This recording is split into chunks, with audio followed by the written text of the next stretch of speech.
The Zephyrian High Command had made what they considered a calculated decision.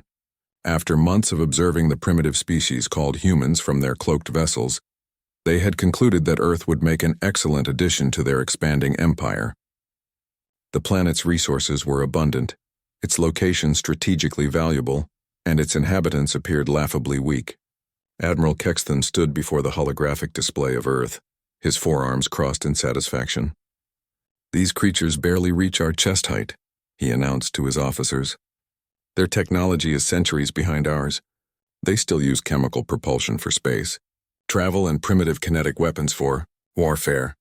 The declaration of war was broadcast across all human communication networks simultaneously at 14:32 GMT on what humans would later call the day of miscalculation. The message was simple: surrender unconditionally within 6 hours or face complete annihilation. President Chen received the transmission in the Situation Room, surrounded by military advisors and world leaders connected via secure channels. The alien's translated voice echoed through the bunker.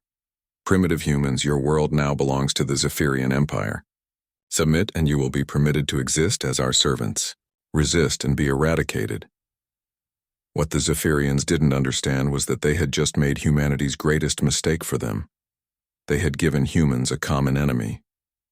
Within minutes of the broadcast, something unprecedented happened. Every nuclear submarine surfaced simultaneously.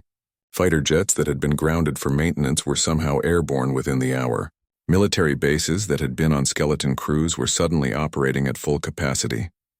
Most remarkably, world leaders who had been at each other's throats for decades were now speaking with one voice. The first Zephyrian assault wave descended at 16:45 GMT, expecting to encounter scattered resistance from a panicked, divided species. Instead, they found Earth's entire military might waiting for them, coordinated with a precision that defied all their intelligence reports. Captain Vorlak led the first wave of assault craft toward what their scanners indicated was a major population center called London.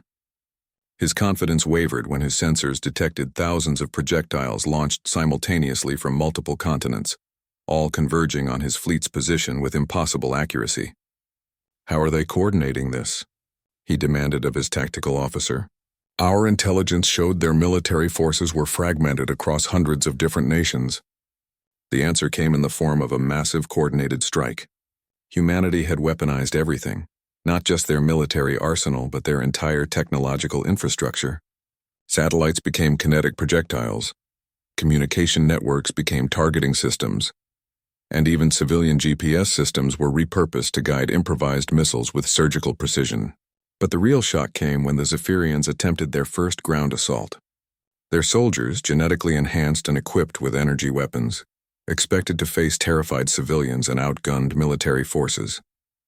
Instead, they encountered something their species had never seen: a population where every individual was a potential combatant. Staff Sergeant Rodriguez had been on leave in Detroit when the declaration came. Within 3 hours, she found herself leading a mixed group of Marines, police officers, gang members, and armed civilians in a coordinated defense of the city's industrial district. They had turned the urban landscape into a maze of kill zones, using everything from military explosives to improvised devices created by local engineers and chemists. The Zephyrian soldiers, despite their advanced armor and weapons, found themselves outmaneuvered by humans who knew every alley, every rooftop, every tunnel in their own neighborhoods. What should have been a simple occupation became a nightmare of guerrilla warfare unlike anything in Zephyrian military history. Admiral Kexthan watched the reports flood in with growing alarm. His forces weren't just meeting resistance, they were being systematically destroyed. The humans had somehow mobilized their entire species in a matter of hours. Even more disturbing, they were adapting to Zephyrian tactics in real time, learning from each engagement and sharing that knowledge globally within minutes.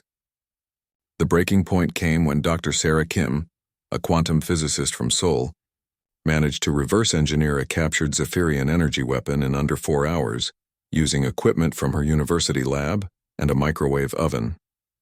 Within another hour, her improvised manufacturing process was being replicated in garages and workshops across the planet. "Sir," the communications officer reported to Admiral Kexthan, his voice trembling, "the humans are now using our own weapon technology against us. They've somehow managed to mass-produce energy weapons using primitive manufacturing techniques. By 2030 GMT, just 6 hours after the declaration, the Zephyrian invasion was in full retreat. They had lost 60% of their assault forces and gained exactly 0 territory. Worse, the humans had captured enough Zephyrian technology to potentially pose a threat to the Empire itself. The most terrifying moment came when the humans, instead of celebrating their victory, immediately began reverse engineering the captured Zephyrian faster-than-light communication technology. Within hours, Earth's improvised fleet of retrofitted spacecraft was heading toward the Zephyrian home system, carrying weapons that no one in the galaxy had ever seen before. Admiral Kex then found himself doing something no Zephyrian commander had done in 1,000 years, broadcasting an unconditional surrender to a supposedly primitive species. "Humans of Earth," his message began, "the Zephyrian Empire formally withdraws all claims to your world and requests immediate cessation of hostilities. We had not realized your true nature." President Chen's response was brief. "Message received. Turn your ships around and don't come back. And tell your friends, Earth is under humanity's protection now."